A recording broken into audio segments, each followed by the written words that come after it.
across something seriously interesting. And it's led me to want to talk about it because on the surface it sounds very optimistic, but in the wrong hands it could become naive.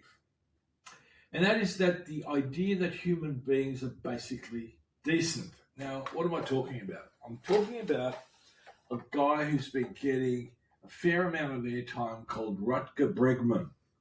And he has actually made that case really well, especially in his book, Humankind, A Hopeful History. And for those of you interested in that sort of work, I highly recommend it.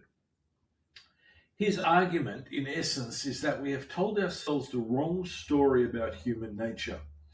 And that story becomes the blueprint for the institutions we build. Sound familiar? Yeah, of course it is.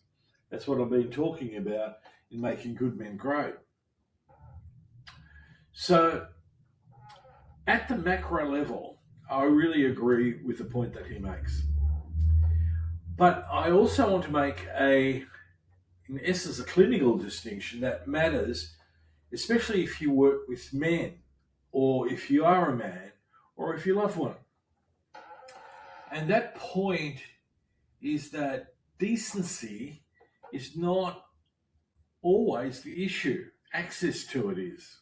Bregman targets the cultural addiction to cynicism, the story that people are selfish, that civilizations are thin layer, and that under pressure we revert to brutality.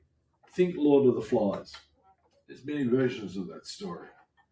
There's also essentially, the evolutionary psychology model of, underneath, in essence, we're dominated by, our evolution, and which was primitive and brutish. There is an overtone of that. It's a bit like, the alpha male, the dog eat dog scenario. And I'm definitely critical of that. If this conversation resonates and you'd like to go deeper, our Patreon offers early access to the On-Camera podcast and a more connected space, beginning at $1 per month. Join us at patreon.com/inspirechange, and thank you for inspiring positive social change.